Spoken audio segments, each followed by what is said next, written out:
yamde jeeɗiɗi silmaji capantati woni Dakar lamorde Sénégal, yamde 1 woni Téhéran lamorde Iran, yamde 10 silmaji capantati woni Tel Aviv to Israël. Amadou Barouba,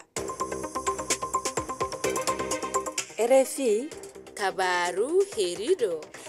Tedduɓe heeɗiɓe RFI fulfulde jamal wale mon on paami hande ko kabaru heeriɗo hertanaɗo fitinaji e haare hakkude Israël e Iran waɗi yontere hande ko Israël fiɗi bomboje misilaji e dow Téhéran lamorde Iran mayɓe waɗi bonnere tawama kono kulol no heddi pamodiral tiiɗugal heɓaka tafon eɗo kaleten ɗo hakkude konguɗi ñaɗɗi hulɓinere ko nuuli e alhaali gonka leyɗele ɗe diwal Proche-Orient no woni e fitinaji ko wawi jogade battane mawɗe holko saabi nde haare namdal ngal woni so tawi Iran no e lawol heɓude bombe atomique ko ɗum woni tuume Israël e kulol leyɗele goɗɗe hol wonɓe ɗi gayi mawɗi o basina mbiyen o fitina ko woni idde mabɓe ko saabi nde haare no wawi battinde e yimɓe e leyɗele woɗɗorde ujunnaji kilométre uji ngal diwal Proche-Orient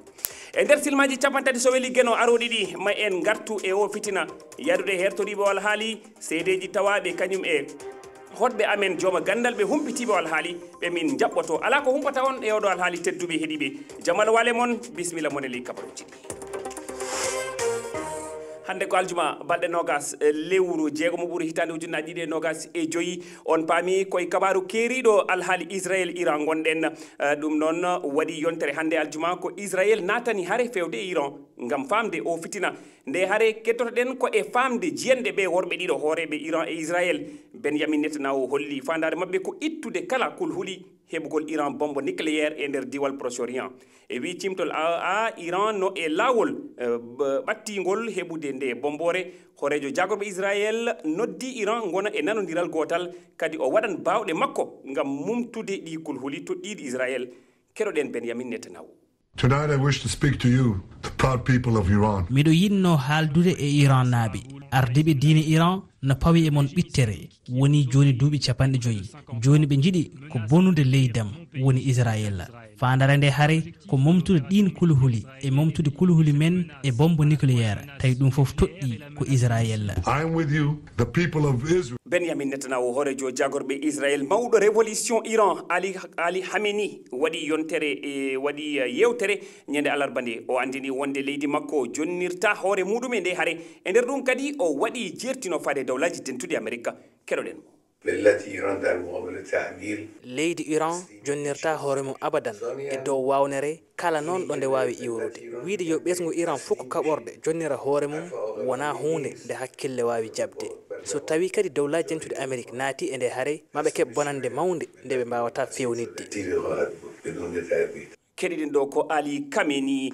timmi balɗe 6 hande ko haare naati hakkude Israël e Iran caggal nde Israël faɗɗi bomboje dow gollirde nucléaire Iran to Téhéran aljuma paltiɗo ko saabi mayde hooreɓe kono Iran jobtodiral no jokki hakkude ɗe leyɗe ɗiɗi mayɓe temedde Israël saabi dow Iran e bonnere hewde nokkuje mabɓe tedduɗe to sengo Israël hay soɓe mbawi sakkade misilaji kewɗi Iran alhaali o battini mayɓe ko ɓuuri yimɓe nogasa kake bonnama gila e koɗorɗe ha e cuuɗi cafriɗi fayre no waɗi e ko wawi jokkude o alhaali jewte e noddali no jokki etade ñifude fitina o Rama Diallo mi salminima. Mi salminima Amadou Barouba mi salmini heeɗiɓe noon jati Rama ko woni kabaru cakkitiɗo e jaggodiral hakkude Israël e Iran. Amadou Barouba no kolliɗani Israël ana jokki yiɗi muɗum faddade Iran tabintinde bombe atomique ummotoɗo e nucléaire hande subaka jati piyanɗe pini toon gilla e hejjere sireniji olki leydiwe kewɗe Israël saabu bomboji Iran dow koɗorɗe fonde worgo leydi ndi ko saabi bonondaji mawɗi e balmuɓe 4 hono ko humpiti kono Israël alhaali mo Iran yeddi jaati wiide yiɗno maɓɓe ko wonde hewtude daka ɗo kono Israël humata dabareji muɗum ɗo waɗa nde ɗo nokkure kono Israël kanum do andini fiinude hanki nden nokku ɗo kono Iran moƴƴinta misillaji e dakorde fedde tefol dow nucléaire Iran andinino ndelle jaɓata lorade yeeso Israël e ɗeɗo balɗe ɓe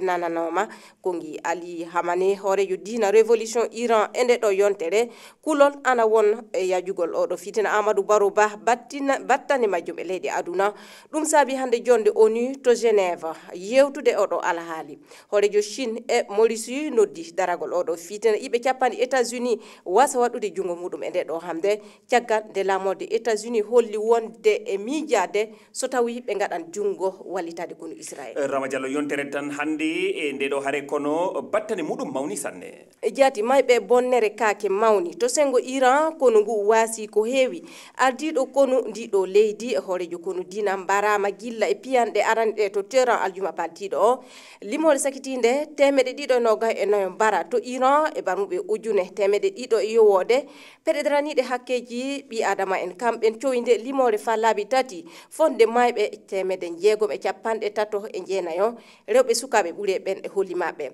barmuɓe ana kewi ujunere e 300